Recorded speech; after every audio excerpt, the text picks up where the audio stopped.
If you are the beautiful community, I am Vlad, and we are talking about where the Russian people are at coming into 2025 in relation to the war. I'll give us a tiny bit of groundwork first, but what we'll actually do is read parts of a recent analysis on Russia, where they do excellent analysis that I'll link up below. A little bit of groundwork first. I'm sitting up today, but my brain is very floaty, so you will bear with me if I lose my trail of thought and if I'm really slow. This is so far a weird but mild repeat of what happened to me in August at the level of the virus. Now, what are we going to say first? We know that the Russian population is deeply depoliticized. Now, we've, in a kind of crude way, said that there's a kind of a small majority who buy out of politics and outsource politics to Putin and support, in quote marks, but not without quote marks, everything Putin does, more or less, without knowing why he does it or whether it's right, but just hoping that having outsourced political life to Putin, that he will get it right, even though it's never going to be possible to check. There's a small group of sort of liberal democratic anti-war folks. Many of them are overseas now. And there's a small group of rabidly pro-war folks that divides within itself into various camps too. I mean, there are other camps that are sort of parasitically servicing the Kremlin. Then there are more ideological camps like ideologues of return, who have some kind of spiritual claim to the ex-Soviet territories, some of the ex-Soviet territories. But anyway, that's a very small camp. Now, the other thing you've got to realize about the Ruski land is how unbelievably neoliberal they are. And I am not somebody who comes from a leftist intellectual tradition. So using the word neoliberal to plaster it against things I don't like is not what I do. But that word has place, and the place it has is that neoliberalism is a kind of ideological placing of mindless or magical primacy on the market. And Russia is a way more neoliberal society than even the United States, by far actually, which means that in Russia the acquisition of money is less distinguishable from how other social goals are understood. Then another thing that I think we should distinguish for our benefit is that there's a difference between social explanation and cultural explanation. And I have received several phone calls today about how some of you in the community get this wrong. So a cultural explanation is going to be particular to a country, typically, which is going to be crude. A social explanation is going to be particular to features of the modern world. Normally, it'll be a combination of certain elements of human motivation and rationality and the way they intersect with conditions of modernity. So let's take an example, right? We look at why a population inside a country might fail to oppose an aggressive war by that country. Well, social explanation might take us to places like, well, citizens in modern states tend to support wars of aggression when their states prosecute them, right? So, social explanation. Cultural explanation will take us toward, for instance, the staggering depoliticization of the Russian people, that is, while being a global phenomenon, particular to that country. And social and cultural explanations intersect, right? There are cultural features of Russia that are a product of the disfigurement of the Soviet experiment, the way the Soviet experiment disfigured Russian culture. For instance, it made it much more debasedly capitalist, right? It made Russia prone to less constructive and more destructive versions of capitalism. Now, there is an intersection there, because you can say, well, people who've gone through that are gonna take a certain shape psychologically and civically. But at the same time, it's these people who have gone through it, and some of these observations therefore going to be particular to them. So you're not going to have a sharp line, but you shouldn't reduce everything to cultural explanation. That's a matter of also social forces at work, right? Because then what you end up doing is forgetting the way certain people are responding to certain circumstances as anybody would, right? Versus how they're responding to it because of particular cultural myths, right, that obtain where they live. Enough. Let's start. I looked up something interesting, so let's quickly read it. Iraq war support in the West. UK, 2003, 54% support the war, according to YouGov, 38% oppose. UK 2015, a recall poll, that's to say, and this is only polling adults who were adults in 2003 already, do you recall supporting or opposing the war? The answer is support on recall is 37% instead of what it actually was, which is 54%, and the belief that it was wrong is at 43% as opposed to 38%. The United States, in 2003, it's 63% supporting the war, 34% opposed, and the recall from 2015 is 38% say that they support it, even though it was 63%, and 47% recall opposing, even though it was 34%. Am I going to be mean? Yes, I will be mean. The United States, this doesn't prove it, but the United States as a culture, as a political culture, is more prone to illusion than the major European societies. There are 3 or 4 reasons for this, but one of them is simply to do with the nature of the US political project, that European societies emerge out of the preceding regime, out of the ancien regime, if you like, and the United States doesn't emerge out of anything. So our capacity for reflective historical self-consciousness in Europe, even though we're ourselves wildly delusional and prejudiced and depoliticized and racist, but our capacity collectively for historical reflectiveness is not greater than that in the United States, but it's less horrific. So let's get on. I've summarized what the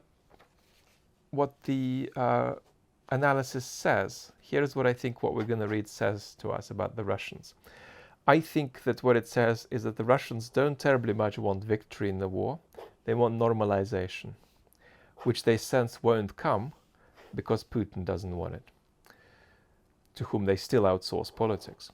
But even more than normalization, what they want is not to lose the war, practically or symbolically, amidst the kind of undefended feeling in which normalization is desirable, but losing the war is the thing that you want to avoid the most. And there's a growing sense of precarity around security of the nation, the perception that its military has turned out to be a bit of a hoax, and so on. Now, we are talking about a situation where the majority don't want to do polls and don't want to answer polls. Now, that's the case in the West too, but you've got to place a special emphasis on that, as well as some other factors, which mean that the people who don't answer are more likely to have a negative view regime, more likely to have a negative view of the war, are more likely to perceive even an independent pollster as somehow still being connected with the state and therefore posing a threat or just requiring a sort of ratification from them, right? So it's a perception of polls as sort of the tentacles of the state, even if they're independent polls coming into your life and requiring from you not to express your view, but to ratify whatever the state is doing so that it can then get back out of your life. Let's start. At the start of the war, many Russians expected the war to end with a victory for Russian forces, but they are now disappointed with the current state of the military campaign. While most citizens do not actively support the war with Ukraine, they remain loyal to it. I won't interrogate that line. I think it could have been put better. And there's a growing demand for the war to end and for peace to be restored, as revealed in the latest September polls. The perception of the war's cost is becoming more acute. 47% of those surveyed believe that the special military operation has caused more harm than good, while only 28% hold the opposite view. There's also a rising desire for the lifting of sanctions. However, despite the strong desire for the war to end, Russian citizens reject not only the prospect of a military defeat, but even a symbolic military defeat for Russia. The possibility of such an outcome increases their loyalty to the war and to Putin. Russians largely distance themselves from both the official and the pro-war Z patriotic discourse about the conflict. And in the absence of a suitable alternative, many prefer not to discuss the war at all. High levels of loyalty to Putin coexist with an awareness of the significant gap between his political discourse and the growing demand for normalization reflected in the preferences of most respondents. At the same time, there is more support than before for increased military spending, and we'll come to that later. I think there is an interesting explanation for why they want that, which isn't actually to do with further attacking Ukraine. The unfavorable progression of the war for Russia, coupled with propaganda claims that Russia is fighting not only Ukraine but also NATO, has heightened the feeling of national insecurity and the perception of a real threat to the country's safety. According to data from the September survey conducted by the excellent Chronicles project and the Extreme Scan research group, direct support for the war, I support the military operation in Ukraine, has dropped to 48%. This is the lowest since spring 2022. Meanwhile, the percentage of respondents who said they do not support the special military operation increased by 4 percentage points compared to January, reaching 13%.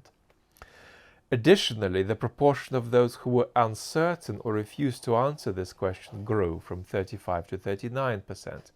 A unique aspect of the Chronicles poll is that respondents are offered 4 possible answer options. I support, I don't support, I find it difficult to answer, and I do not want to answer. People critical of the political discourse and the war in Ukraine may be underrepresented in such samples. Moreover, there was a 10 percentage point increase in the share of people who responded positively to the question: if Putin decides to withdraw Russian troops from Ukraine and starts negotiating for a truce without achieving the initial goals of the military operations, would you support or not support this decision? For a long time, the percentage of positive to negative responses were nearly equal, about 40%. But now the gap has widened to 16 percentage points. So 49% would be in favor, according to this sample, of Putin withdrawing without achieving whatever are the ends of his military operation, and 33% would be against him withdrawing without achieving the ends of his military operation there. If the question is phrased without specifying the goals of the military operation, whether they've been achieved, by the time negotiations begin. Support for Putin's decision to withdraw troops and start negotiations reaches 61%, with only 25% opposed.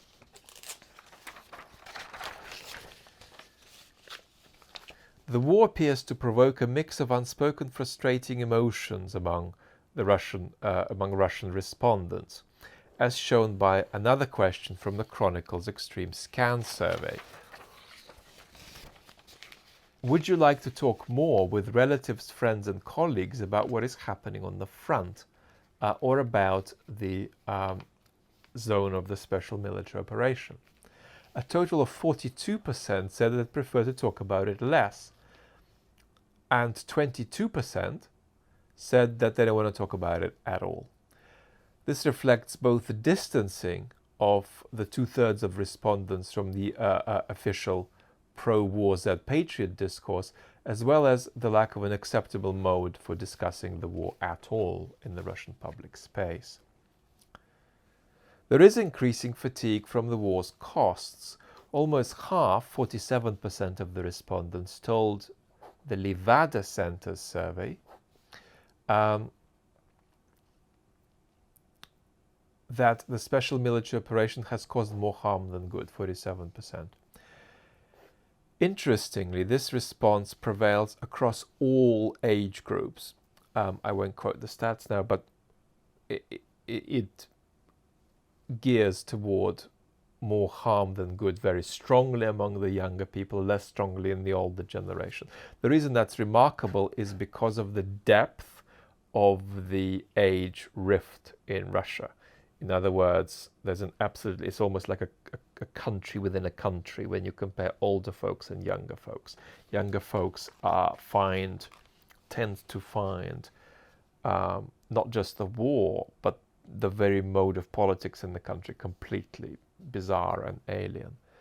And older people don't, and they tend to have a more positive disposition toward Putin and what he does. The gradually increasing criticism of the war coexists with high loyalty among respondents to the Putin regime. And we talk about this all the time, right? Putin is the only institution that's perceived to have political legitimacy in Russia. So when a depoliticized Russian from that blob of 50, 60, some could push it to 80% of the population is depoliticized. When somebody from that blob says, you know, politics go away, and resists not just participation in politics, but even normative reflection about politics, they're not saying, I don't know anything, including about Putin. They rather say, I'm going to outsource politics to Putin.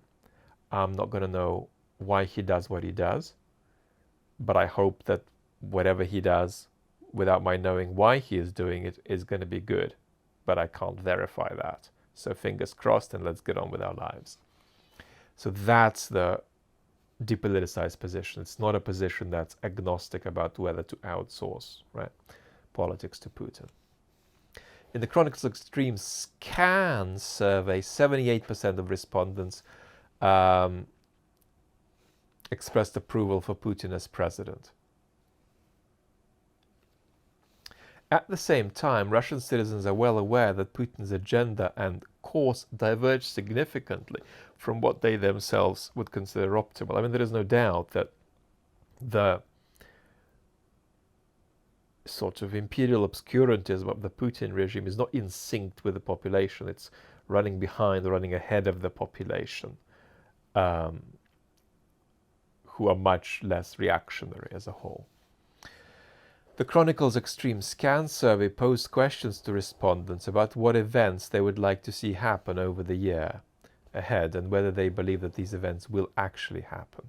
The difference between desires and expectation demonstrates a gap between citizens' preferences and their perceptions of Putin's course. For example, only 22% consider a new wave of mobilization desirable. But then 42% believe it is likely.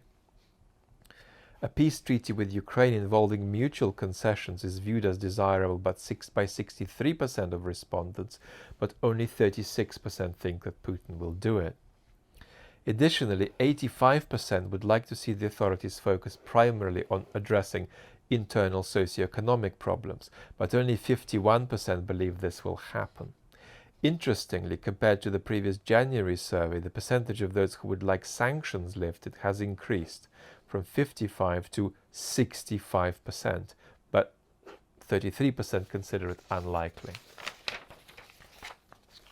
The political program of Russian citizens is more peace-oriented and reveals their desire for normalization. Overall, the average discrepancy between what is desired and what is expected sits at around 23 points across different issues. However, in one area of public opinion, public opinion has consistently aligned more closely with the positions of the Russian authorities over the past year. In the first half of 2023, the proportion of those who believe that the budget expenditures should primarily be directed towards social sector significantly exceeded the proportion of those who considered military spending a priority, 47% to 31%. However, today, this has begun to change, and in the latest surveys, the proportion of those who want to prioritize military expenditures has surpassed those who want to prioritize social spending. It seems that the rather unsuccessful course of military actions for Russia and the persistent propaganda claims that Russia is at war with the West have created a sense of insecurity and threat to the country's security among Russians. This is indicated by another paradoxical result from the Chronicle's Extreme Scan survey. When asked what should Russia prioritize in peace negotiations with Ukraine, retaining new territories or preventing Ukraine from joining NATO, only 1 in 4 chose retaining new territories as a priority, while almost 46% prioritized preventing Ukraine from joining NATO.